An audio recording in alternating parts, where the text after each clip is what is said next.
Capes and Controllers. Hello, and welcome back to Capes and Controllers. I'm joined by Jake Helmen Howdy doodly. and Adam Pannel. Nice to meet you.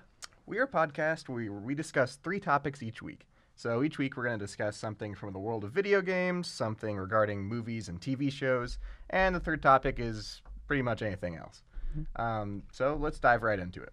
This week we were going to talk about our favorite video games first. So Jake, why don't you launch us into that topic? Okay, well, we have a running theme here. I think we should just say the whole theme of the podcast. That's fair. We're doing all kind of favorites today. Just to get to everyone, get everyone to know each other, basically, right? So we have our favorite. We're going to be listing our favorite games. Then we're going to be listing our favorite movies, and then we're going to be listing 3 guilty pleasures that we like things that aren't necessarily good, but we love them anyways. Keep in mind that these favorite items are our favorites, so they aren't the games, movies, and other pieces of media that we consider the best, objectively good in any terms. These are our favorites, so that could be associated with some memory that we have, or a game that just holds a special place in our hearts. So these are definitely Big difference. a lot of these probably aren't going to be Game of the Year winners. Spoiler alert for the guilty pleasure section. Don't think anyone considers Sonic and the Black Knight to be Whoa! Game of the Year. Wow. That is a spoiler. Now you're spoiling our own show. I'm so sorry. You're the spoiler master over here, dude. God. Okay. All right. We'll start with me now. All right. Favorite.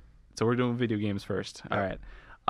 Well, we'll start with my favorite video game of all time, which is Super Mario 64. Oh, okay. No way. I adore that game. Yes. Okay. I think that game is has not been matched since. Really? I really do. I think there's amazing Mario games, especially Galaxy was but I don't know. Just that game was just so, especially, and also talking about its importance too, which I know that isn't what this is about, but it was important to me then, right? Because it was such a big I played all the Super Mario 2D games, and to see this come out. Have you played insane. Odyssey? I've started it. I haven't gotten that deep into it or anything like that. Okay. I know that it has some it draws a lot back from 64, Well, and I like that a lot.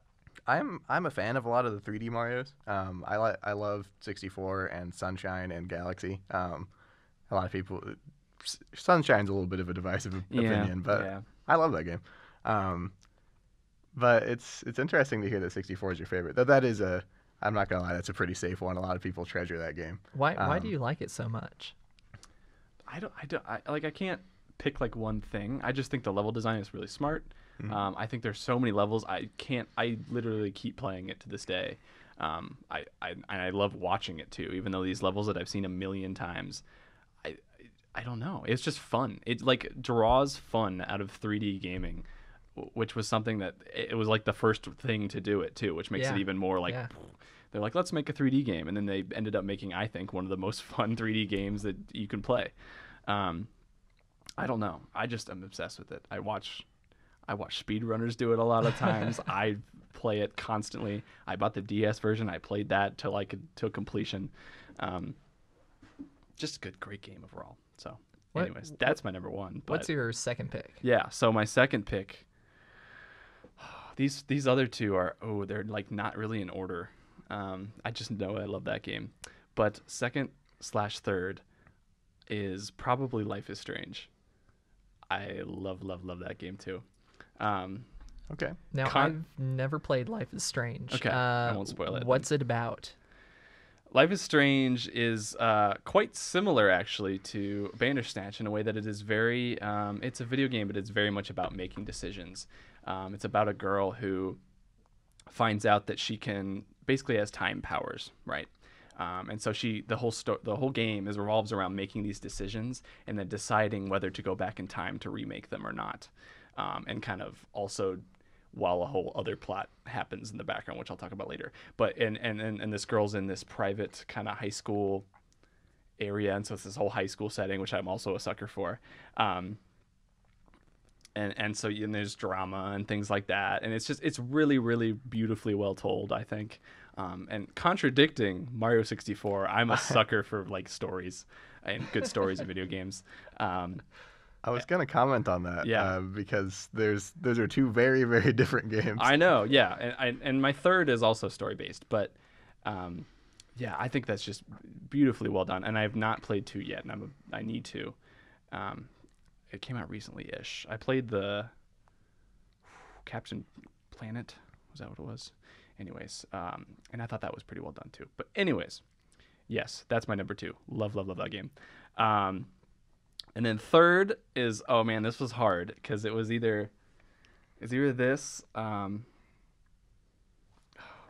yeah, I'm just gonna go with this one.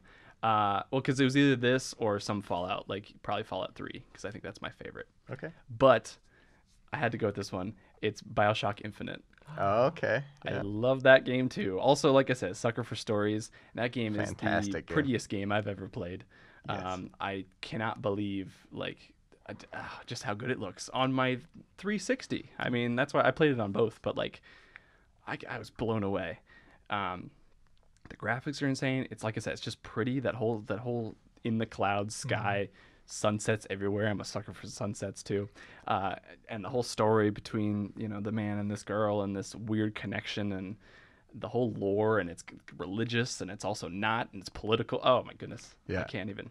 I really like that game. I think the way it's animated like lends itself really well for that generation of consoles. Yeah. Like because it kind of ignores the graphical limitations, because it's in such a style that it just feels like, wow, this is Right. how did they do this? I have fond memories of running around in Infinite. I'd always get like all of the skyhook upgrades so that I could just like melee people into oblivion. I thought the skyhook was one of the best parts of the game just because it was like a cool Yes. traversal system. Yes, And absolutely. it's an unashamed way of showing off how good the game looks while you take this little roller coaster yeah. ride That's true. You literally- through the map. Roller coaster through the map. Yep. And I liked BioShock ish. But just like I didn't necessarily like how I love the story and the lore of it also, but like I didn't like how dark it was and it was a little confusing, and this just fixed all that, I think. So that's my third. After a while, if you got lost, it would show you where you needed to go, right? In BioShock? And Or just in Infinite. Infinite? In Infinite. You could Yeah. also click and a little arrow would A appear little on the arrow would ground. appear. It would like swerve to the. I thought that was a cool And I little can't remember if animation. BioShock too. did that or not. No, BioShock had a waypoint, I Yeah. think, Yeah. but it didn't help you through the area. I at all. definitely got lost a few times in BioShock. I don't know. Yeah, I struggled through BioShock. Yeah. But Infinite did it perfectly, so. On a related note, the first of my favorite games is the Yeah. original BioShock. Hey, look at that. I think the first BioShock game delivers one of the best atmospheres that I've played in a game ever. Just the fact, like, from the mysterious beginnings where you show up at this lighthouse and you have these, like, expectations about it. You're like, oh, so something weird's going on here at least. And then you go down in the bathysphere and you see this whole beautiful place. And you're gosh, like, yeah. wow, the city of the future is down here. I wonder what sort of, trouble I'm going to get to with this advanced civilization. And then your expectations are subverted yet again as soon as you get into it because all the splicers are everywhere and everything has been ruined. So you've arrived at essentially the city of Atlantis. Yep. It's in the future. I mean, it's even called Rapture. Like, this place was supposed to be the greatest place to be on Earth, and it's been completely ruined. And I think the game intelligently leads you through. Even though it's a super old game, I won't spoil the twist for anyone, but it delivers the twist very well, and had me reeling, honestly. Yeah. And for a game that didn't necessarily feel, I mean, there are some gross elements to it, but like it didn't feel like it was geared towards horror. It delivers horror elements surprisingly well. Totally. One memory in particular I have was like, there's this one room where there's like an operating table and a morgue. And there's water everywhere and the lights are flickering, and you go in and you take a couple steps in and they all go out and it's pitch dark. Yes. And I was playing this the first day I bought the game. And I had recently got like a really nice gaming headset, so I had like directional sound and everything. And I sat there for a second and I turned around and walked out of the room. I was like, okay, nope, not dealing with that right now. Nope. I literally stopped playing so that I could pick it up for when it was light outside because I was like, it's not happening today. Yeah, and it really is that setting that really lends to that game. Like you said, it's and similar to Infinite too. When that first scene, when you're going down and you're seeing it, the Bioshock, the Rapture, it is gorgeous too. It also kind of seems eerie and weird, and it just continually gets more and more eerie. And like you said, that twist makes it even better. I also like that every enemy in Bioshock has a purpose. So like the big daddies were like they were construction workers essentially. They are in these huge scuba suits because they were in charge of going outside in this like pressurized city to fix everything on the outside of it. And I think it's cool how they link them to the little sisters. I think it's cool like how there are different splicers because they used like different plasmids. And I just think it's altogether a really cool game. The Big Daddies, they're very iconic. Oh, absolutely. I loved playing against them. They actually presented a challenge. Oh, a huge challenge. I don't think that there was an enemy like that in Infinite. I thought the Songbird would replace the Big Daddies, but I was a little disappointed to see it just used as kind of as a trope, you know? Yeah. That's one thing. True. I think that was my only disappointment with it, Infinite, honestly, because I thought Songbird was going to be this like recurring boss fight where he just terrorizes you, and you have to like find creative ways to take him down. But he pretty much just shows up to be a threat or like launches you to a new area. Yeah, he is kind of a strange. I remember. He's not. He doesn't really belong in some places. I feel like he almost just shows up out of nowhere. But yeah, I also really liked how Infinite introduced its connection to the first Bioshock, and how it's the flip side of the coin, and yet it still feels like Bioshock. Yeah, that was incredible. Absolutely. That was incredible. How about 2? You play that? Bioshock 2 is the lackluster entry in the series for me. Okay. You play as a Big Daddy.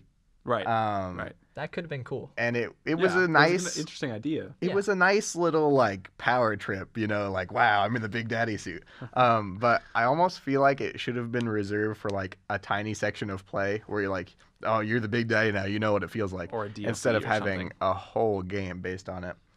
The story felt a little like rushed, and it's not like I've played that one. I haven't played that one like as many times as I've played the first Bioshock, but I still don't like the plot gets fuzzy for me sometimes just because I feel like it wasn't delivered quite as well. Yeah, agreed. What's your number 2, Michael? My number 2 is Kingdom Hearts 2. Kingdom Hearts 2. Which is also a complete departure from my first entry because the story is kind of a mess. And it doesn't really try to give the change in atmosphere is jarring at times because you're running around in this Disney world and with Donald and Goofy, and you're helping out Simba, and also there's these emo guys in hoodies running around telling you that they don't have hearts. But I love Kingdom Hearts 2 just because it has a lot of good memories for me. The prologue of the game was always kind of weird and fun to me because it's like you're just riding around on a skateboard and you're trying to bring your friends, you make enough money to go to the beach with your friends, and it was just like a very like human experience. I believe I saw Kingdom Hearts 2 first, so like before I had it, I was at a friend's house and they started Kingdom Hearts 2. So I was more confused than most would be going into Kingdom Hearts 2. Yeah. But I just remember it sticking with me. I was like, what was that game? And then I eventually I got around to playing it and I loved it. I know that, you know, you can rag on like the press triangle to win kind of mechanics because there were these little actions that you could do, and but I liked Kingdom Hearts 2. The drive forms are really cool.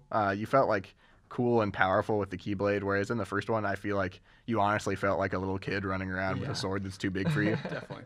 And so I thought it was cool to see, like, at least gameplay wise, kind of see Sora grow into his reigns, but that's a one that I can't defend the story too much. I love. It's one of those things where like you either love Kingdom Hearts or you don't understand why people love Kingdom Hearts. Yeah, right. And I'm in the camp that loves it, and I can't really explain why, but there's just something about it that I'm like, yeah, I'm running around with Donald and Goofy and fighting anime villains. It's interesting because it's such a story-based series, but yeah, the story is a mess. You know, Yeah. A lot of people don't necessarily play it for the story. Mm-hmm. But at the same time, the story is almost the draw. Yeah, it's a because weird... you pick up on these like this character who has like a profoundly sad scene, and you're like, I don't know what led up to this, but I'm connected to this character now. Yeah. I shouldn't be, but I am. Yeah. Does Kingdom Hearts ever remind anyone of middle school? because with the anime characters plus the Disney characters thrown in, I think that's all I watched in middle school was anime and Disney movies. That's fair. I mean, I could kind of see that, and the point of Kingdom Hearts is like it's all about like growing up, you know, like. Sora goes from this little kid on an island who just wants to be better than Riku at a race, you know, to he's thrust into this like world that he's not familiar with and has to learn to grow up and be a part of it without like losing the good part of himself in the process. So I almost think that's part of the point. But I do agree that it's also interesting because it's such a weird mix of themes in there too. It's some very basic, almost childlike themes of like, you know, friendship is important, right? But then they're also mixed in with these very mature themes also too, you know, about like not necessarily in 2, but like with the memories thing and everything like that. I mean, it's very in Chain of Memories about, you know, are memories real? Do they actually matter? Like what if our memories aren't real and they're just made up? But what if it didn't matter if they're made up? Like, what if they were happy despite that? And it's like really like, whoa, hold on. And then mixed in with, like I said, like, and we're best friends, yay, and then a high five. So I don't know. It's interesting, and I think it caters towards our age too, which is interesting. Yeah. I think it reminds me of middle school so much because back in middle school, I had my hair sticking straight up with gel. Ooh. Yeah, I had that spiky hair look going on, Why like am I not Sora and surprised? Riku. So, but Michael, what's your number 3? My number 3 is Sly 2 for the PlayStation 2. Wow. I don't know if you've ever played the Sly This is the wrong Cooper. category. I thought this was... Yeah. Hey, whoa! I love that game. I don't know if you've ever Throwing played some the. shade over there, Jake. I'm kidding.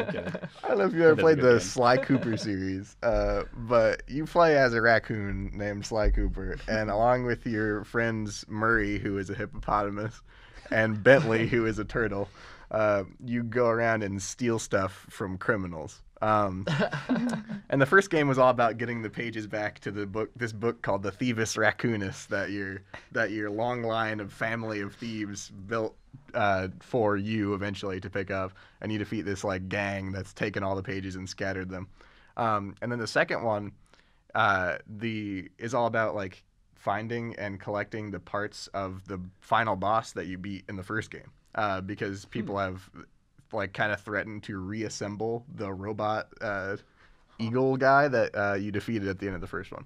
I like Sly 2 so much. This is more of like definitely like a good memories game, because I remember this is a game as a kid that like my mom was never into like violent games or anything like that, but Sly was innocent enough, and like there were puzzles, but there was also like sneaking around and stuff, that it was a game that we could play together. It was sly enough. Nice try. But I thought it was cool. It has like all these different gadgets, and it's corny, but they have like it just has this charm to it that like I even went back and replayed it recently, and I still love it.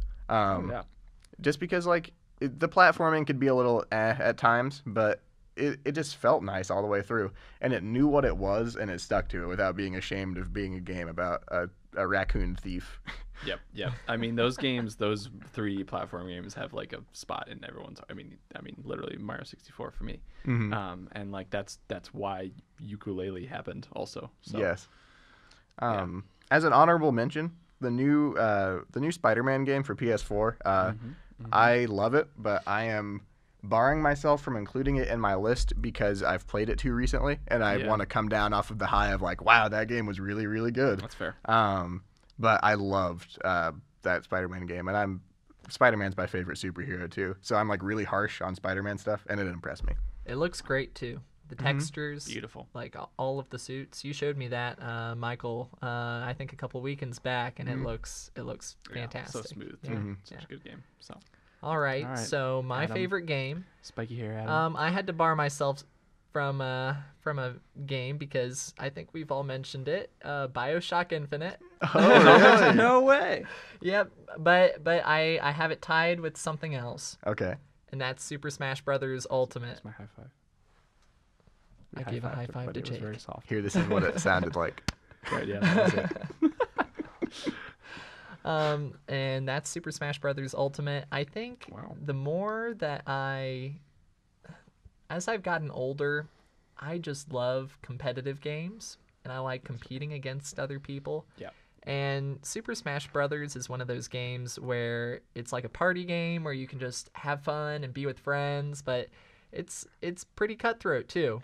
I've had times where, you know, I'm destroying everyone on stage, and then, you know, 3 of my friends gang up against me and they try to knock me off, and it's just it's a blast. It's an absolute blast. I think the new Ultimate game has a record number of characters on it as well. Yeah. Oh yeah. They're all really well balanced for tournament play if that's your thing. I usually play it casually, but I think it's just a masterpiece of a fighting game. I love that game too. It really is. I've been playing it pretty much nonstop lately, and I'm not really getting better, but I still love it. And I have noticed too that like it seems very obvious, but like as I get to a point where I can win at competitive games, I start to like competitive games more, if that makes sense. Yeah, totally. Because when I first started Smash, I was like, "Oh no, I'm never gonna learn this." You know, it's Nobody likes to lose. yeah, and and the whole thing is like you lose until you win, which is how everything works. Sure. But Smash is one of those games where like when it clicked for me, I like my skill just jumped like a huge amount because I went from like just constantly using specials and whiffing them over and over to like, oh, learning what smash attacks are and when to use them, and wait a minute, I can dodge. And that was cool. I probably put the most time, at least before Ultimate, because I will eventually pass Brawl at the rate I'm playing Ultimate. But I probably put the most time into Brawl. And I got I learned the ins and outs of that game so well. And I agree, like it's a wonderful party game, and it's even fun to play on your own. And it's even like the anticipation, like, oh man, next time I play with my friends, it's going down. Yeah, totally. So that's my number 1. My number 2, Chrono Trigger. Okay. That's a good game. Have you guys ever played? I have. Chrono Trigger. It's a very good game.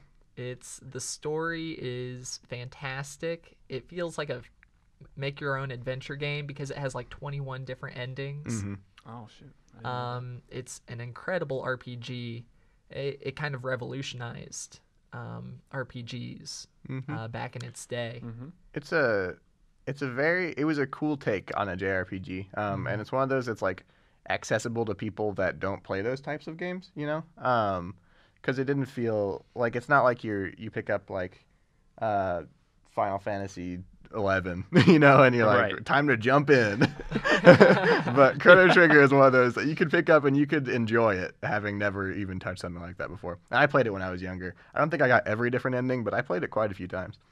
I got every different ending twice. Wow. Whoa. Wow. I was obsessed with that game. I kid you not, I would spend hours online poring over theories. It was one of those games where I just memorized the lore, the theories. I got every single item in the game. I can't tell you how many hours I poured into it. So my number 3 is the ending of this game was a little bit controversial.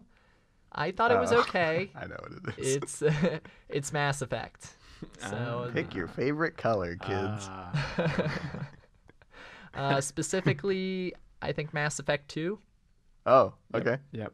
Yeah, Mass Effect 2 is a great game. Yep. Mass Effect 2 was an incredible game. You could choose when you picked up certain characters, but my favorite character out of that entire game, Morden. Morden Solus. He is fantastic. Yes. Mm-hmm. You honestly don't hear that a lot. That's interesting. You don't hear Morton, or you don't hear about that game? You don't hear Morden a lot as a favorite character from that series. Yeah. But, you know, and I'd also argue Mass Effect 3 was a good game, and the ending became a meme because it's like this whole like narrative experience as you get to the end and your choices matter and the world's changing around you. And then you get there and the ending is to choose a color and watch a cutscene. Yep. For such a deep and complex universe, and where it had so many branching paths and fans like me, I know I spent hundreds of hours going through this game, and it was a little bit disappointing at the end to find out it just boils down to these 3 choices, and whatever I did leading up to it, you Doesn't know, matter. it's going to lead me the exact same way. So if BioWare is hearing this right now and they're making a remake for the next generation, if you guys could just tweak the ending, that would be the perfect game. That would be the perfect game I've ever played. Yes. Yeah. Did you play what was And the BioWare newest is one? listening, of course. Right. BioWare CEO is actually course. Hello, Mr. BioWare. Yes. Nice to meet Mr. you. BioWare himself. Yes. What was the most recent one that did not do so hot? Mass Effect Andromeda. Did you play that? I did not Okay. because I Because the saw it people were as a talking about it? monster. Yeah. Recently, my flop sense has been real strong. Like, a game starts to go out, and I get this weird feeling about it, and I'm like, I'm gonna wait a little bit. And I'd say at least 95% of the time recently, it's been like, oh, okay, yep, I was right. My flop sense is tingling. Well, because Andromeda, I was like, Flop is okay, another flipping. Mass Effect game. And then I was just like, I don't know. I'll wait a little bit, and if the reviews are good, or if, people that I trust to like good games like it, then I'll pick it up. I feel like that's just called being old. Yeah. This looks terrible. Yeah, playing exactly, yeah. I knew it. Not trusting things as much. Right. You're not just gonna go to the store and pick a game because the cover looks pretty anymore. Right. Yep, right. All right, so I think that we let's move on to our favorite movies. That was a good mix of titles, I felt. Yeah. That was Kinda a good very- mix of very titles. different. Yeah. RPGs, we had some fighting. Mm-hmm. Cool. So now movies, yeah. Yeah, in the spirit of going in the same order. Yeah, so I guess back to me. I had to pull up my list. Okay. Well, so this is still favorite movies. I think this is also maybe the best movie ever made. So, fight me in the comments below, all of the people that are listening to this. Also, like, comment, and subscribe. Subscribe to our Patreon. We don't have one of those. My favorite movie, and I think the best movie ever made, is Interstellar, by the Christopher Nolan sir, and with Matthew McConaughey. I think that film is absolute, just perfect in every way. I think I'm a big sound buff. That's my thing, and I think that it nails sound design and sound mixing. The soundtrack is perfecto.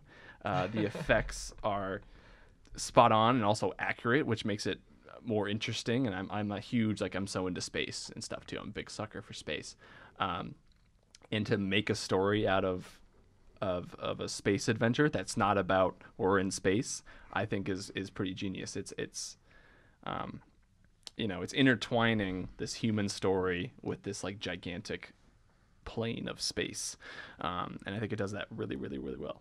So I've never actually seen the movie, which is saying something because it's Oh, critically really? acclaimed and it's been out for a really long time. And it's one of those that every once in a while I think about watching it and I'm like, yeah, I'll watch that, and then I forget about it when I'm like, what movie should I watch? man, But one of these days I'm going to remember and watch it. Yes. Because I haven't heard many, if at all, bad things about it since it's come out. yeah, Other than some people thought it was long, I think. But it is long. It is long. Yeah, I'm fine with long movies. I'm okay with long. Yeah, Now, I have seen it, yeah. and you're right, Jake. The sound design is incredible. Uh-huh.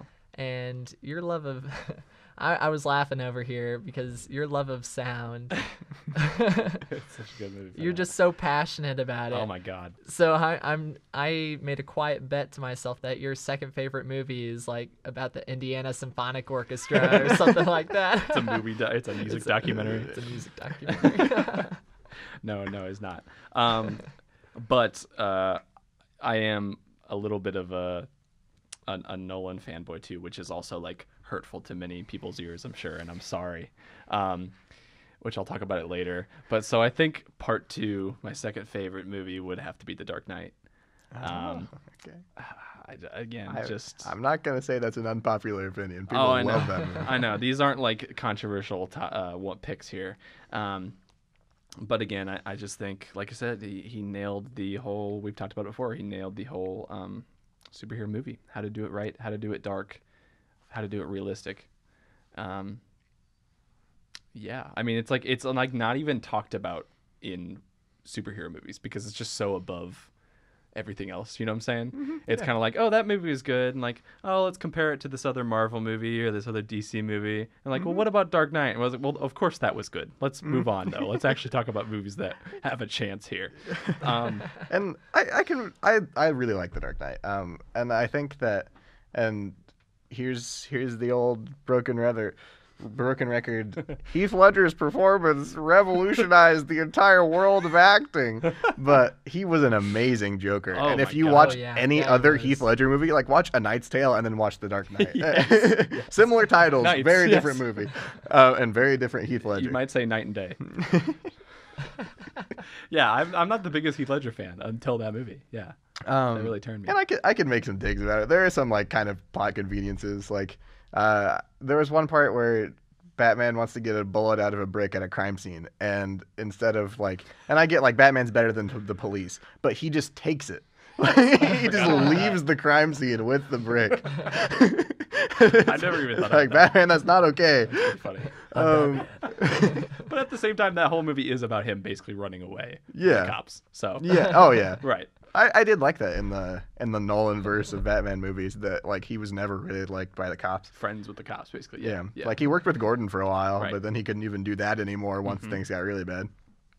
But yeah, The Dark takes a Knight bullet. overall is a great movie.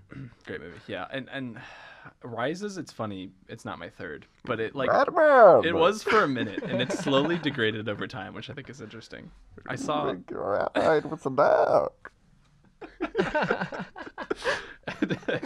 Yeah, I don't know.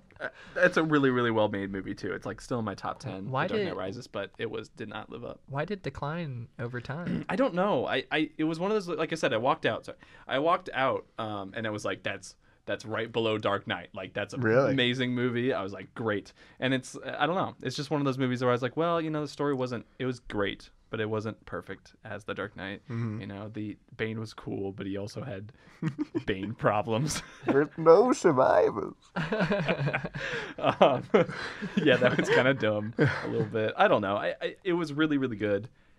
But it just wasn't, not my 3. What my 3 is, though, let me get not talking about my 3.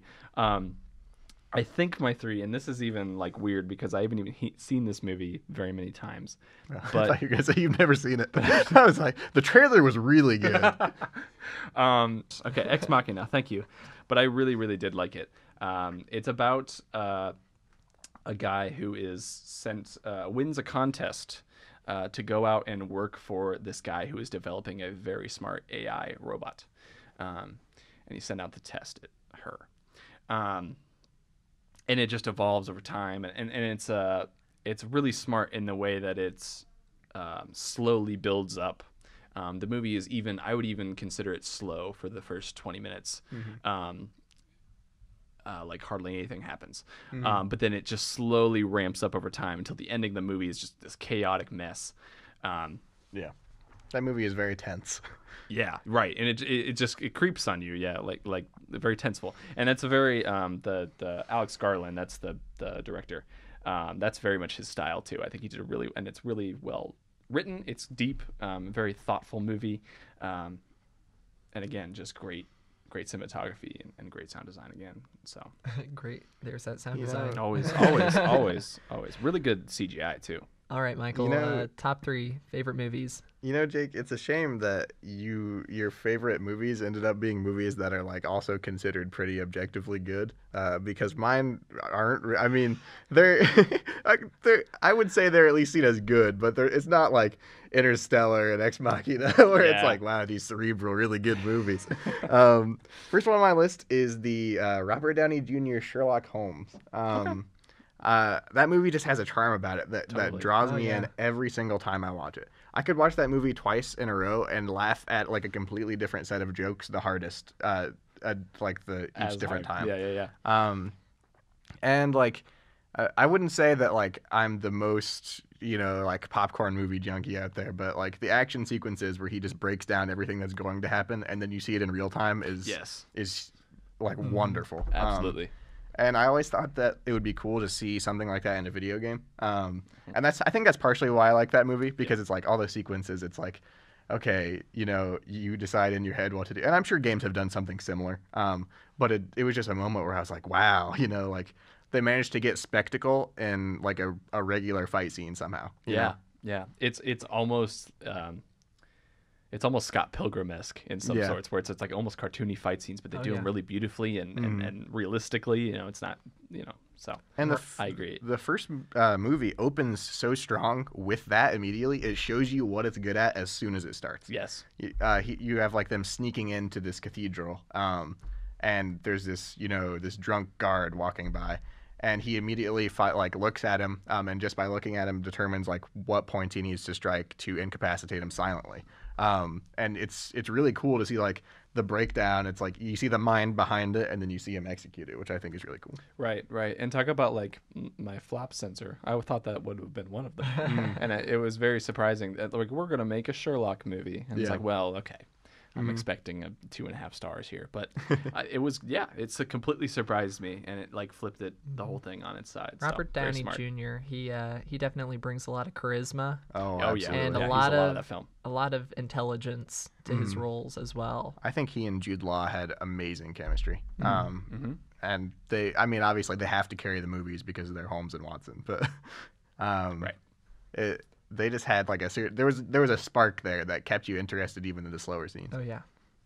All right, so number two. What is it? Number 2 is the Disney movie Hercules. Yes. It is my easily favorite Disney movie, and one of my favorite movies of all time.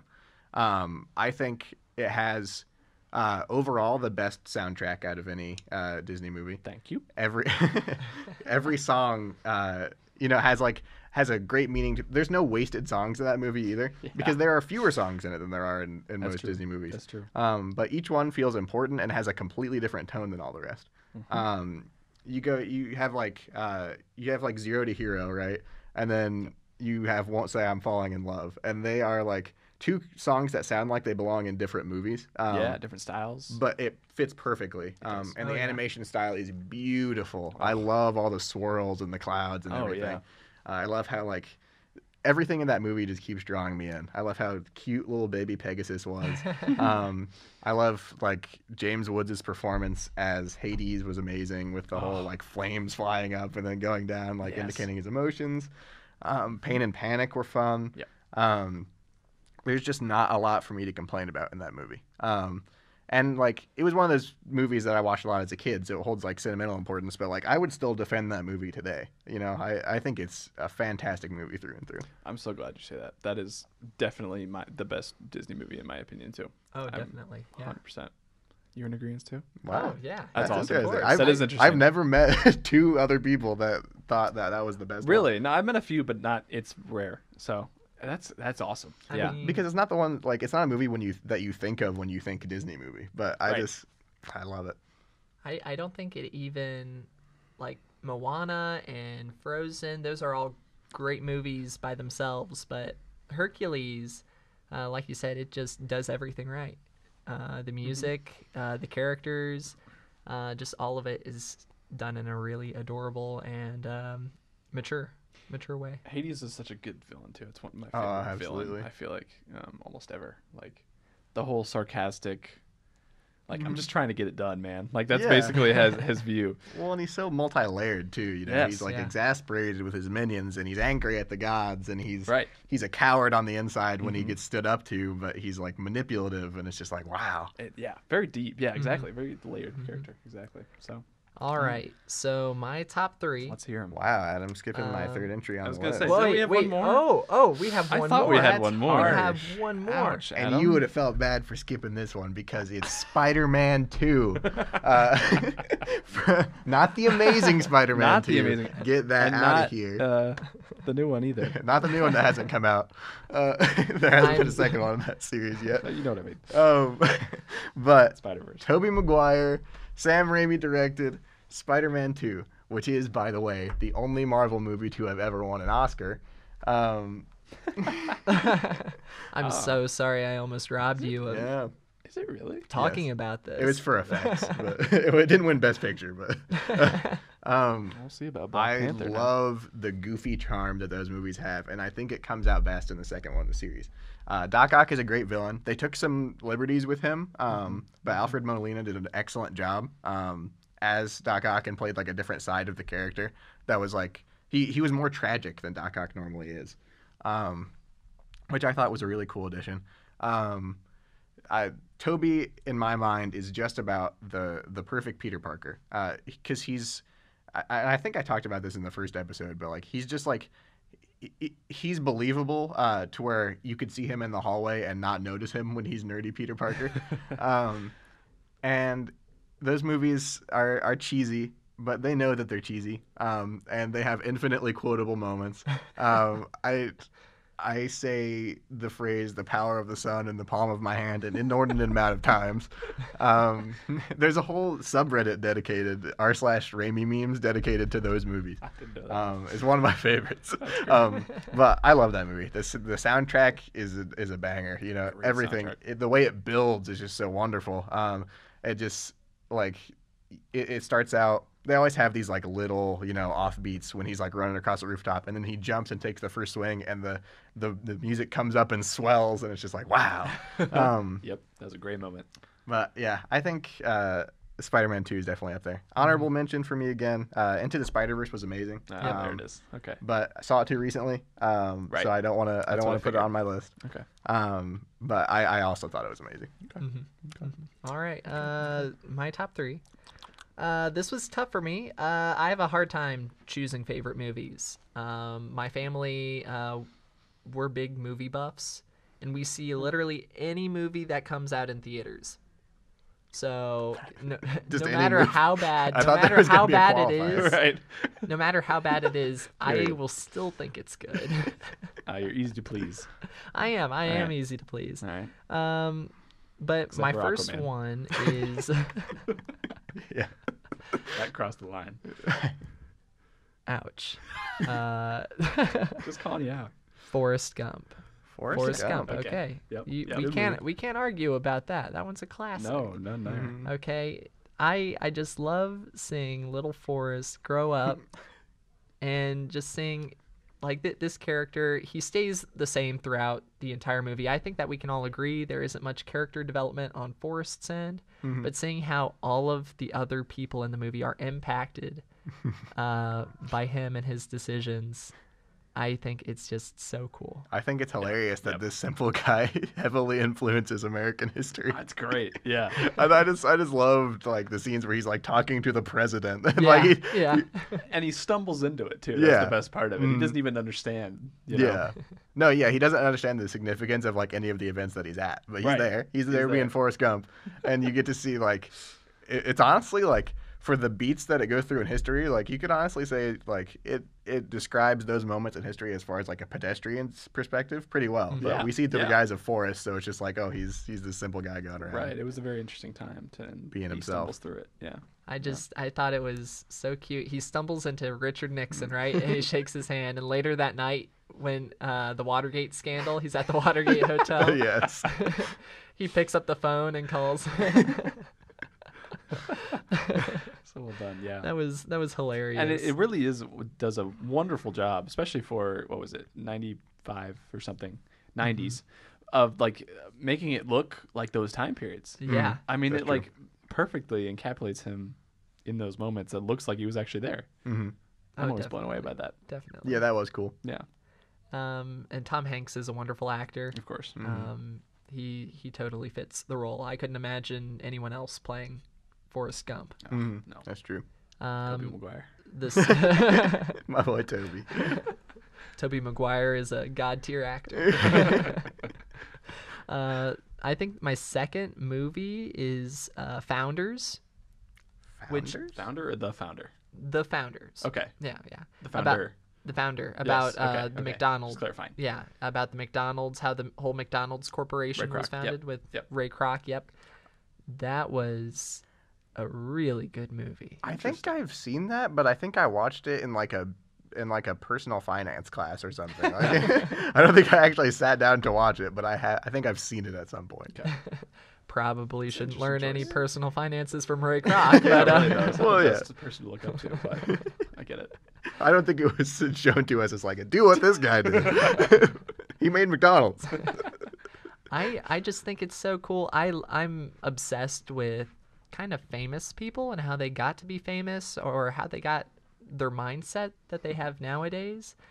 And so having that look into Ray Kroc and who he is and how he got to be that way, that was really interesting because to me, those famous people make up like the American mythology. And I like seeing how their actions kind of trickled down into American society. You know, that hard work and, you know, if you work hard enough, you can achieve your dreams. But at the same time, this movie is commenting at what cost. Yeah. Absolutely. You know, You can work hard and burn all your bridges. And Yeah. you're there, but That's was it worth what it? it is. Yeah. yeah, you can achieve, you can become a billionaire, but you're gonna have to sacrifice some stuff along the way. What's going on? I think there might be a woodpecker. Sorry guys, we've had some. There's a woodpecker in the attic. We have a guest, everybody. I don't even know if the mic picked that up, but I can hear it. But yeah, I do love that it does that. It kind of takes that whole follow your dreams, like passion, just push and you'll make it. And this dude made McDonald's, basically the biggest company almost in the world. But yet, like you said, at what cost? And like what it took to actually, what'd you have to do to get there? And it is a really smart, and it is a very well, you're a biopic man, I can tell. And it is a very, of the tops, it is a very good biopic. I will give you that. Yeah.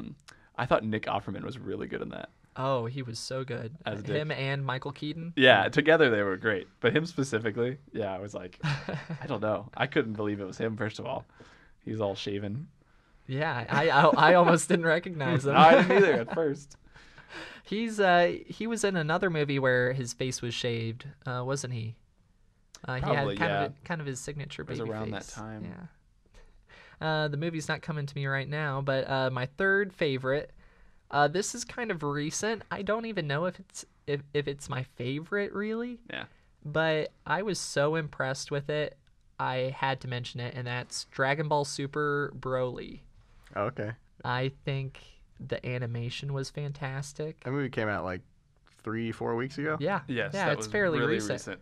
But I've been obsessed with this movie so much so I've been telling Michael every single day for the past 3 and 4 weeks to watch it, and he still hasn't. I still haven't watched it. But yeah. I have. So I've seen all of Dragon Ball Z, and I'm caught up on the English dub of Super right now. And I have seen the original Broly movies. So it'll be interesting to see what they changed, because I've heard they kind of rewrote his origin, which needed a rewriting, because his original incentive for everything that he did was that Goku cried too loud when he was a baby when they were in the same room, and he's really mad about it, and he's got like PTSD about it. We kid you not, look that up. Jake, have you watched any Dragon Ball Z? I don't know any Dragon Ball Oh. Z. Yeah, okay. I'm completely separated from this. I'm sorry. We have to watch it together. Then. Okay. Yeah. It seems that's one of those things where it seems so like deep, and it's almost like Avatar or something where I can't just jump into it almost. Do you think you could though? The relationships between the characters, you know what? I think if you just watch the fight scenes, you can kind of get like a basic understanding of who the characters are and kind of what. Well, and Dragon Ball's about like no one tries to pretend that Dragon Ball is the most plot-driven thing in the world. It's all about the visceral experience of the fights and seeing them land these crushing blows and come from the brink of defeat to win. So it's very like underlying emotions, you know, like what you see is what you get. Okay. But sometimes, you know, you just need those movies where it's just where you can just relax, turn your mind off, just watch, you know, mindless Watch action. two dudes yell at each other and then punch each other. Yeah. Yeah. Why do you think Fast and Furious is so big? Yeah, that's true. That is very true. Yeah. All right, so we have our final section, Cool. and that's guilty pleasure games. That's right. Well, this could be guilty pleasure anythings. Yeah. So I have games and movies. So not 3 of each, just like a combination. Okay. Oh yeah, I why guess don't I'm you kick it starting. off? Am I? Yeah. Sorry, I forgot. Okay. Numero Uno is a movie. Numero uno? Yeah, Numero Uno. No, I don't think I've ever the heard first of it. one. That's what you. No, that's not the name of it. Oh. That's not the name of it. I'm saying number one. Gotcha. I was like, why are you so Well, confused? it This seems is like a you were phrase. starting with the description of a movie. So you're like, numero uno is a movie where Numero uno is about number the one game Uno. is It's a Spanish film with excellent sound design. is a movie where a Spanish film. What's wrong with Spanish films? Is a movie about aliens, which are somehow created, and then end up here on this earth, and then transform. It's Transformers. It's the first Transformers. Oh, gotcha. The alien robots that turn into human cars. Yes. I thought we were still talking about numero uno. You were still talking about Yeah, numero uno. yeah. No. It could be called that. It doesn't even matter. I was thinking about it. Michael and I were talking about how dumb that plot is the other day. Yeah. Just in general, like the whole lore of Transformers. But anyways, that movie is like not super great, but I love it. I don't know why. It's just the first one. I don't like any of the following ones. Any of them. I don't even like the second one. But that first one is just likable. I don't know. I don't think I like that movie overall, but there are like little beats to it that get me into it. Like, I mean, especially like towards the beginning. I think I like the beginning better than I like the rest of the movie. That's true. Just because, and even though, which is saying something for me, because usually if I go to see a Godzilla movie, the parts with Godzilla in them are going to be my favorite. Right. But for some reason, the interactions between just Bumblebee and Sam were like this, like Shia LaBeouf was believable and like Really kind of was. charming in a little quirky way. And the scene where like Bumblebee starts playing the different radio stations to Oh my gosh, yeah. to mess up his chances Yeah. with Megan Fox were funny. That was cute. Yeah, it just does. We were talking about like a dumb movie to just kind of watch. That's kind of one of them. It's a dumb. It's a very simple plot, but at the same time, it's very human. It's very realistic.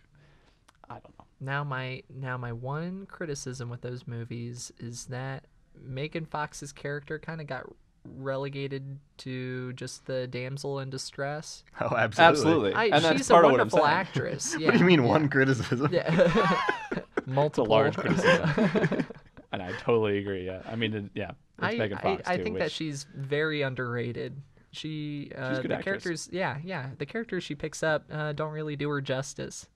So that's kind of my fault Yeah. with that. Yeah. Yeah, I could see that. That's a fair one. I do see why that's a guilty pleasure. Overall, I'm not really a fan of that movie, but Right. there's parts of it that I can enjoy, so I can see why you like it. Yeah. All these picks are like not good movies. That's the whole point. Yeah. Second one, and I thought about putting this in my favorites Oh, instead of okay. But it's just on the edge. instead of Ex Machina. But I didn't anyways, just because I felt like it better fits here.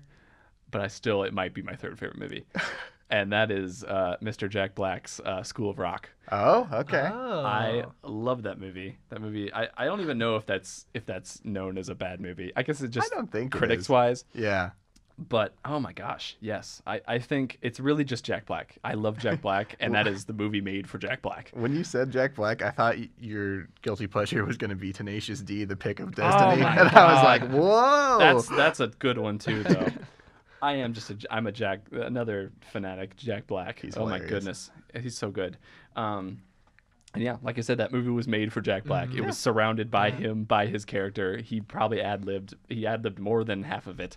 And yeah, he's just hilarious. They're so quotable too. I've seen that movie countless times. Yeah, I actually really like that movie. I think it's charming, like through and through, honestly. And Jack Black obviously carries it because the rest of the cast are kids. But, Right. But I mean, I don't think I would ever get tired. Like if that movie was 4 hours long, I would probably watch it just to watch Jack Black do more funny stuff. Yeah, the music's good in that too. Yeah, very catchy. All right. Music in a movie about music? I have to let you know. I have been touched by your kids. I'm like, anyways. My third, we'll just do a honorable mention, I guess, because I almost picked also for my third movie, because this was very hard for me. I almost picked Inception, and that's when I realized I'm really just unzipping Christopher Nolan's pants here. Yeah. Because and so that's my honorable mention is every single Christopher Nolan film. And I'm embarrassed to say it because I know that's dumb, and I know that's like such a meme. Is like, hello, I like film, I like Christopher Nolan. Like that's not always the same, and I I get that. He's not the greatest director ever. But I just, something about his movies draw me in, man. So every single one of them, Inception, The Prestige, like you said, I already put Interstellar and Dark Knight in there. It's Dunkirk was amazingly well done.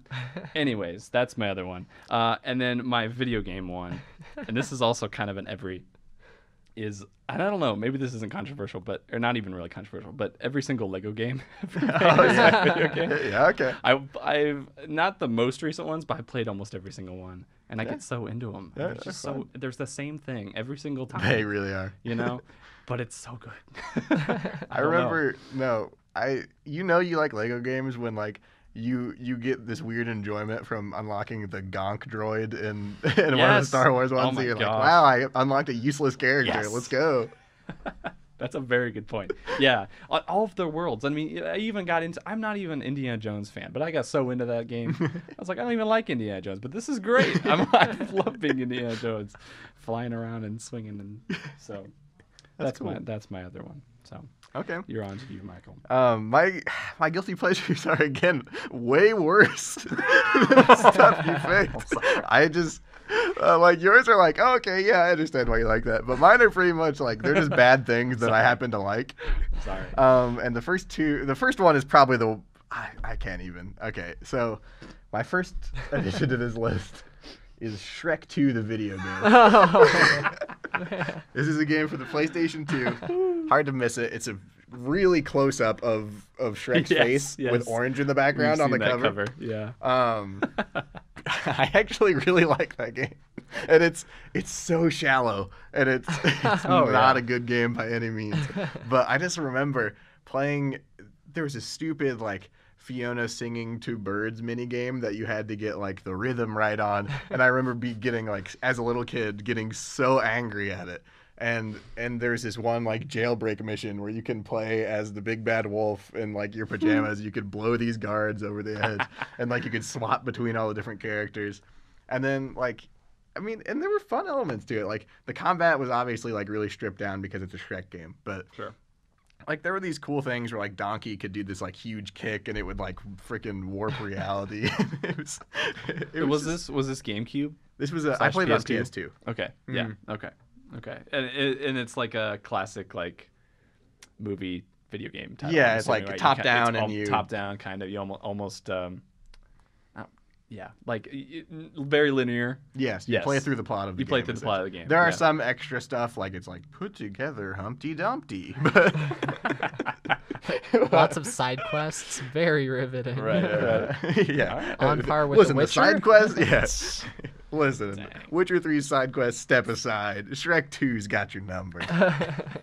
Shrek in general is not a bad movie, so I won't harp on that too much. Okay. That's probably a fun well, game. you'll probably harp on this next one. My number 2 is another PS2 game, Shadow the Hedgehog. Oh. Yes. Wow. And I know it's bad. I really know it. Yeah. But there are like 16 endings to that game, and I have gotten every single one of them. Wow. Michael. I genuinely thought that it was a really good game as a little kid, and and the weird thing about it is that for my little kid mind, it was almost revolutionary, because I get it and I look at the cover and it's like you choose whether to be good or evil, Right. and I was like, I've never seen that in a game before. I thought I just ran on this track until I get to the end, and I was just amazed, and I was like, wow, he's so dark, and he's got rocket launchers and machine guns. Just talking about it, He just can- bringing up these. He can drive around on motorcycles. It was pretty bad, as if like Sonic wasn't already like trying to be badass. Yeah, enough. well, It's because like, all the butt rock and Sonic. right. Let's turn the masculine overdrive Let's up get like Shine harder. Down to do the soundtrack. Exactly. And I remember being like blown away in this game because if you plugged in a second, there was no like 2-player campaign mode. Okay. But if you plugged in a second controller, you could control the companion character. So like in the Really? first mission, Sonic runs alongside you. The whole thing is like whichever path you pick, like unless you pick the one that's just get the Chaos Emerald. Whoever represents either side will come with you. Okay. And they don't really do anything. But if you plugged in a second controller, you could control them, which I was like, whoa! Like I was like, I've hacked the system. Yeah, and it doesn't tell you about game that. design. No, it doesn't even mention it. That's crazy. I was like, game designers, I have figured you out. I figured you out. And there was a really bad multiplayer mode where you could fight against you could shoot rocket launchers as a hedgehog at your friends who were also hedgehogs. Like a bad cross between Call of Duty and Sonic. But yeah, it's so bad, but I love it. Like falling off the edge and like not here. Maybe this is just the memes of it that is getting mixed up because I had never actually played it. Was there like light cursing in that game too? Yes. Like didn't they say like damn or he goes, something? Damn, not here. And I'm sure that was mind blowing for little Michael too. Oh yeah. I was Yeah. like, whoa. This is a mature game. Like I'm grown up now, I guess. All right. Mommy, I'm grown. Yeah, but I haven't played it in a very long time, so I can't say that I still like it. But as a kid, it was something else The to me. nostalgic value of it. Oh Sure, yeah, absolutely. sure. You could like after the first time you get this game, there was like a chicken gun thing that would be added into the game now, and you could like suck up enemies with it. And I remember like playing the second time through, I was like, "What? This game is insane!" They add stuff after you beat it the first time. Yeah. So it was one of those things where it's like it does all these crappy versions of like really great stuff you see in modern games. Sure. But I was like, it's never been done Never before. been done because you have no idea. That's fair. My last guilty pleasure On to 3. is probably I hesitate to say this one because I watch it because it's bad. Okay. And I love to laugh that it got made as a movie. It's Ghost Rider 2: Spirit of Vengeance. Ah, okay. Classic. A classic. Yes. See, this is the movie where Nick Cage is even more upset about being Ghost Rider. The ending, and it completely throws out the ending of the first movie. At the end, the devil is like, I'll take that Ghost Rider back, please. And he says, no, I've accepted that I'm the rider, and I'm going to make this the worst deal you ever made. And then he rides off as the Ghost Rider into the sunset. And it's like, oh, yeah, now he's going to be the rider, and he's going to save people. And then at the beginning of the second movie, he's like, I hate being the Ghost Rider. It's horrible. And it's like, why did you throw away all the development from the first movie? Strange. The dialogue is just horrible. Yep. The effects, the villains in the movie just look really bad. Like, even for the time, the CGI on them was really, really bad. So is this just another nostalgic one? Why do you like it? I've not heard any good things yet. Well, I like it because it astounds me that it got made. Oh, right. Okay. Yeah. Like, there's this one scene where he's, like, struggling. So they decide to make him partially the Hulk, where when he's around bad people, the Ghost Rider tries to break out and attack them because he's surrounded. If he's around evil, he has to like hold the Ghost Rider in. And there's this part where he's like trying to hold it back, but he's like partially transforming, and like his eyes are like getting bigger and turning into sockets. And then he's like he holds this guy up against the wall, and he's like, "There's the Rider's in there," and he's coming up against the walls of my mind, and he's scratching at the door. It's like this. Go look up Nick Cage scratching at the door, because it's possibly the worst delivered line I've ever heard, and he says it twice. Let's end the show with that. Yeah. Have that be our outro Right. music. Cage, man. It's really bad. But I love to watch it because like every scene, I'm like, this is a movie. Like I'm like, this got greenlit by a bunch of people, and people paid to see this in theaters. Yeah. Yeah. And and there are probably people who love it. That's what freaks me out. Someone's giving it a 5 stars. Yeah. Yeah. Yeah. Yeah. That's why I like it, I guess, just because it's one of those movies that I can just objectively like. I know that no one like I can't offend anyone by hating it because no one will have ever either watched it or like cared about they it. They can't feel a strong connection to Nick Cage's Ghost Rider. It sounds like Nick Cage at his Nick Cageiest. Oh, absolutely. Yeah, he's been getting cagier and cagier. Now he's scratching at the door. All right, that's 3, right? I think that's it for me. All right. Yeah. All right. My top 3. I think that they're all games. Okay. So I'll start off with a tame one, and I think that's any Digimon game ever. Digimon games. Okay. Any Digimon Yeah. game. I thought, like, Digimon's like a knockoff Pokemon. Okay. But every time I play it, I don't know what it is, but I love seeing my little tiny Digimon evolve into, like, this giant, kind of... Horrifying creature. Yeah. Disgusting. They're terrifying. Yeah. It's like a cross. They start out so cute. It's like a cross between one of those anime mechs, Yeah. and a dinosaur, Yeah. Yeah. Yep. and it just looks. It is weird to me that they turned into robot. I mean, I get they're Digimon, but like these little dinosaur guys turned into robot dinosaurs as they grew up. Like, look out, Transformers. We got something better. Yeah, But this all is of- the new Dinobots. Yeah, all of their designs are so cool. Like, you just feel a nice sense of progression. I kind of want to see a Digimon Go. Oh wow! Anyone else feel the same? I No? can't say I Can't do. relate. I'm sorry. Well, the weird thing is, earlier you mentioned offhand something about Digimon being on your list, and I thought you were talking about the show. So was I. Because I was like, oh, okay, I could kind of understand that, I guess, because it's like it has a different plot, I but can it's get kind of behind like the Pokemon. show. Yeah. I'm actually But surprised you're talking it about the didn't catch on. games. Yeah.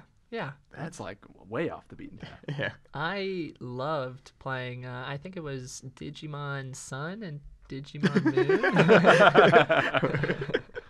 Yeah, they added these new forms. Yeah, to that's strange. fan favorite Digimon. Interesting. That was Have kind you of actually played any of these games? Yes. What if the twist here is that he's actually just been playing Pokemon the whole time? I've just been reading it wrong. Because you haven't even mentioned anything about the games yet. It's a game, so the Pokemon are digital, so it's Digimon. Digital Pokemon. Well, what do you want me to mention? Do you have a favorite one? specific- Like, do you have a or favorite one that Digimon you game? Yeah, remember? the Digimon Sun or Digimon Moon. No. I kid you not, that's what they're called. No, not what they're that can't be Yes, yes, I'm looking it is. right now. Look it Look up. it up. I Perhaps wanna- you're saying Digimon World Dawn and Digimon World Dusk. Which, yeah, wow, they really are Digimon pulling off Moon and Pokemon here. Digimon Sun. That's horrible. Okay. And that was on DS too. They're really well. I guess that came before Sun and Moon, but Yeah. still, Pokemon ripped They're- off Digimon. they're Hot really take. pulling at Pokemon here. Your now. witness, folks. Pokemon stole it from Digimon first. I can't believe that. Okay. Digimon Sun, Digimon Moon. God. Favorite games. I don't get it. I I like really how don't you get still that won't one. accept that they have different titles now that you've heard This them. is the first. Yeah, this is the And- first entry that I don't even understand. I No. can't. I Well, I can't haven't relate. played any of them. So I haven't don't either. even- Yeah. But I. And you could capture this legendary Digimon called Soul Jalio. Adam, I'm sorry, No. I can't even say that with a That's straight the- No, you face. can't. He's the one from Sun and Moon. Adam, did you actually play these games? No, I did. I did. I caught all of my It's called Digimon. Mew. Do you catch Digimon? I don't remember Yeah, how does that You- even work? enough about Digimon. You know what? I think the last time I played it was 12 years old. Oh, so But you, I remember good you get things them about somehow. it. Yeah, I remember some, like, I think you throw this kind of ball. It's right at the top. Oh, Oh my God! Is it red and white at the bottom? I don't know. called a My Digiball. memory's kind of foggy, guys. All right, Adam. What's your next? okay, entry? My second One one. is by the way, a new one is coming out next year or this year. A new 2019. Digimon game? Yes, Digimon Survive on PlayStation Oh, 4, is Switch, it like Metal Xbox Gear One, Survive? and PC. Is it like Metal Gear Survive? That's all I got. I'm looking it You up. I'm take not the sure. original series and You make bet it I'll worse. play it. It's a strategy role-playing video game. All right. I promised this list would get cringier. Sonic and the Black Knight. Oh my Wow. God! Wow. He comes You back can- from the foreshadowing. God! Quite literally So, foreshadowing. it comes Yeah. full circle. Oh. Yep. I don't know Full what to circle say. like Sonic. I know in my heart it's bad. I can't defend that game. That's at all. horrible. I've played it and it's bad. That game is horrible. I'm sorry. I played the multiplayer too Hmm. with friends where you just run around in a circle and you guys try to fight each other. Yeah. My main was No, there are not mains. I had a Wait, you main. can play Silver in that game? Yeah, you I can thought play it Silver. was. I thought it was Sonic, Blaze, Shadow, and Knuckles. Silver was an unlockable character. I wouldn't expect you to know that, Michael. Yeah, you had to actually play the game. I'm to a get him, fake fan, I guess. Yeah, I definitely didn't play the multiplayer of that game because I barely played the single player. You had to unlock them by not throwing your controller at the TV after an hour of playing it. Yeah, but my hand kept getting closer to taking off the Wiimote strap, so I knew I had to turn it off. That game is so bad. It's so bad. Like you know what? I can't. It's hard for me to say this from a point of advocating for Shadow the Hedgehog, but at least you have you can move around and you're literally on a track. Like not like a you can go backwards track. You literally are forced forwards, like you're on an amusement park. Yes. It's an on-rails shooter without shooting. The Wiimote. That's all you do. Yes. It was awesome. Sonic with Excalibur. Whatever would you think that? Who thought that was a good idea? I feel like you're just picking the worst games you could think of, and you're like, I do like this game, I promise. You know what would be great if we gave Sonic the Sword of Arthurian Legend. Little chili dogs. That's no good, Sonic. Let's give him Excalibur. Right? Sonic in the same universe as Aquaman. Let's give him a keyboard. Oh, and by the way, the villain is Merlin's granddaughter, Merlina. Just letting you know, in case you thought the plot was good. Jesus. Hey, plot twist. Don't spoil it for him. Oh, yeah, I forgot that was a big twist. That obviously the villain was the villain. First sentence of the plot on this website. The wizard named Merlina, granddaughter of Merlin. Wow. All right, Wow. Yeah, let's follow up that after one. You guys shamed me for liking everyone. Sonic. I'm getting mad. I'd like to see how you talk. I'm just mad that these games exist. My third one is Metroid Prime Hunter. Okay, that's another not great one. I haven't played that one, and I actually heard too much about that. If you liked Metroid Prime and you liked Metroid Prime 2, this is a major step down for this series. Yeah, Jake, why don't you try to find a review of that game? It's not the most critically acclaimed game in the world. This was DS. Yep, DS. Right, DS. Yeah, so they're trying to port over. First-person shooter to DS. Yep. It was very bad. The graphics were terrible. It was a DS game. The boss fights weren't very interesting. I don't know what's been said about this game that hasn't been said before, but there was just I don't know if you would call it charm. I'm just a sucker for Metroid games. Anything with Samus in it, I'll play religiously. It doesn't matter. Okay. Yeah, so I love Super Metroid. So. I was a fan of what was that Metroid game? Metroid Zero Mission? Wait, no, not Zero Mission. The one where you had Samus and she would give the thumbs up at first and then she would turn it down. And you had Angry Samus. I think I know what you're talking about. The edgy one. And she could talk too. Yeah. What system was it on? It was Wii. Okay. It was a Wii game. But I also liked that one as well. Wow, okay. I like to harken back to a time where Samus didn't talk and you were just given no plot at all. Yeah, I prefer it that, she kind of remains a mystery. But Metroid Prime Hunter, awful graphics, awful story, just overall an on-rails game that doesn't... It's like you take everything you love about Metroid and you water it down. And that's why I give it a 10 out of 10. And that's masterpiece. But the reason I rate it as a guilty pleasure is that as a kid, me and my friends would play Metroid Prime Hunter multiplayer. There's that multiplayer again. Could you do DS download play? Is that yeah, what you DS download play, and I was a god tier at each other Metroid Prime Hunter player. Adam goes to tournaments for that game. I don't know. I got money for it. That's crazy. Yeah. So, yeah, this did really well with critics. Really? If I'm looking at the right one, Metroid Prime Hunters has 85 for Metacritic. IGN gave it a 9 out of 10. What? To all you naysayers out there. I get. Nintendo Power gave it an 85%. You can't really trust Nintendo Power for a game that was released. That's a good point. It is Nintendo Power. Game and Informer a Nintendo character. Gave it an 8.5 as well. I still stand by what I said. Still bad, but it has its quirks to it that make it make it a little fun. I thought acquiring all, like, Fair enough. trying to beat all of the different hunters and acquiring their different weapons. Oh, so like Mega Man? Yeah, like Mega Man. Oh, so like No, copying no. Mega Man? No. Mega Man stole it from Metro. Oh, okay. All right. I forgot. Yeah. I like to point out too that the Washington Times is the only one that gave it 3 stars out of 5. Did it really? It knew what was cut. It's the only one that's like, guys, Come on. come on. We're, The Washington Times knows what they're doing, I guess. we're talking video about the games. Washington Times. Like the Washington Times? Yes, the Washington Times. As in the newspaper? As in the newspaper was the only ones that knew what was up. They about took the doing time that. to review I this guess game? they did video game reviews. I guess they felt like everyone else was doing an injustice. Yeah, exactly. They had to put their foot down.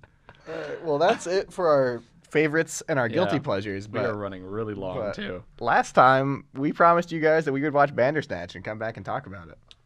We're gonna do that now. Yeah, Yeah. even though we are running way over. Did you watch it again, Michael? I watched part of it again, but Okay. then I was like, man, this is a long time investment. Sure. But yeah, I watched it like pretty close after it first came out as well. So it's not that old. No, so it's it's not that still old. pretty fresh in my mind. It's funny you say that because I actually was surprised how short it was. He must have done a poor job, Jake. I expanded it out. I actually tried to get as many of the endings as I could. Okay. I don't know how many there Did were. you get any and 5-star I didn't endings? look them up. I did. There you go. But yeah, I was impressed. I Okay. really like this game. This Okay. game, Jesus. It is a game. Yeah. I really like this movie. I was really impressed with this is such a new medium. This whole thing of choose your own adventure in movies, something that video games have been doing for a long time, hence Life is Strange being a favorite of mine.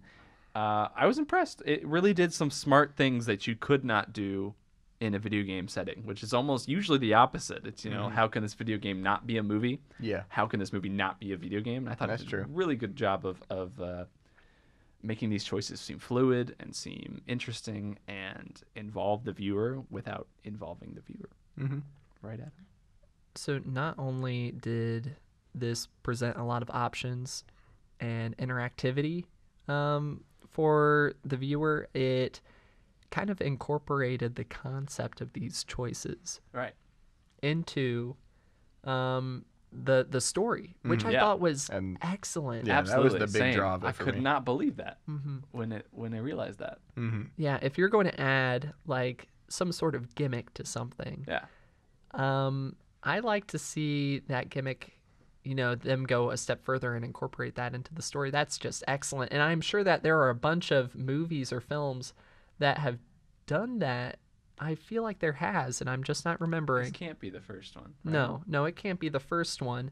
But there have been concepts like this. There have been different techniques that movies and films have used where they've really gone a step beyond and taken that gimmick and twisted it on its head. And they're like, oh, no, this is important in the story. And, oh, I know what it is. It was the video game BioShock. Okay. Okay. Where you were going throughout the game, you were navigated. You were Oh, pulled in all of these different directions, and then it was revealed to you, spoiler alert. If you are listening right now and you are still playing This is a big BioShock, spoiler. I know. It's rough because I specifically avoided this spoiler. Clap. I know. Talking about it. put your hands over your ears right When now. did this game come out? All right, It's so I'm going to pretty tell you, it's revealed that the villain was guiding you through mind control through the entire game that entire time. Yep. So every time he told you to do something and you were guided to do it, it was him actually using you. You had no Yeah. choice. Right. Even the HUD And- elements, like the waypoints for missions, were like put into your mind, so Yep. it explains like the video gamey parts of it. Right.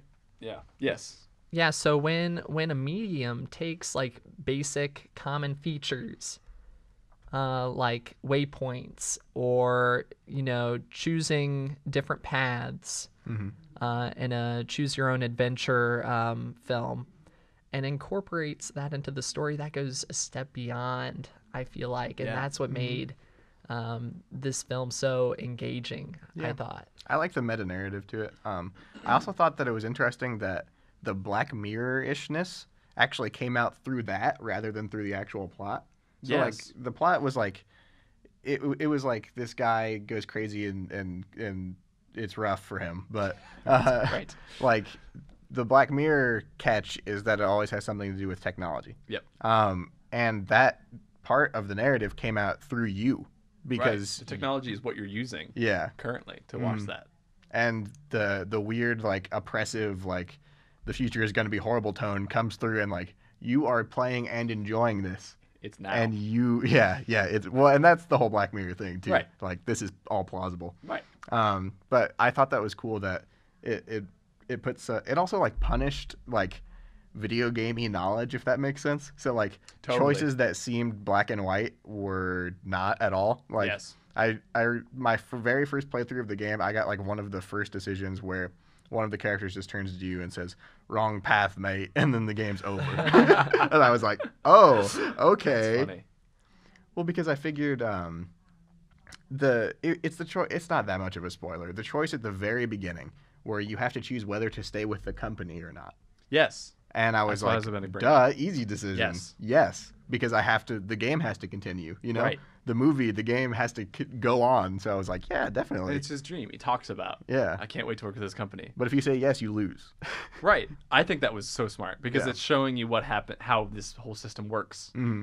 I think that was really, really, that's another thing that's so great about this is it's, not only is it doing this whole gimmick and it's making itself self-aware, it has video game elements of teaching you how this system works without actually saying, here's instructions of how to play this game. And like I said, with that first choice, it's an obvious choice so that you pick the wrong one so you understand how this system works and can pick the right one the next time. I thought that was genius. I liked how non-linear it was. So like, you imagine in a video game, you make the wrong choice, and then it says, do you want to go back to this checkpoint so you can make a different choice? Yep. You do it, and you make the different choice, and everything goes on as if that was your original intent. But the way this works is that each failed path actually influences everything for the rest of the game. Yeah. Things will be different, which is like a character that I won't spoil anything, but that leaves the narrative of the what you're going through in one path. If you go back to a checkpoint before that happens, that character is still gone. And I thought it was very interesting. And people were like wondering where this character is, which I thought was very interesting. Okay, yeah. I now know what you're referring to. I think we're okay to spoil it. Okay. Because I think that's the point, you know? Mm-hmm. I don't know. Don't yell at us. I think we can spoil it. Because Okay. I want to talk about endings, about like which ones we got and like... Okay. I don't know. Okay. You So disagree, I'm talking about the I don't remember his name. the Colin. game developer Colin, the thank game you. developer guy that actually knows what's going on, but he Yeah. seems crazy. Yeah. And it introduces him as kind of like a crazy guy, you know, because he's this like eccentric game designer, right? But he actually just knows what's going on. And there's a scene where you have to pick whether you or him jumps over the balcony of his building and dies. Yep.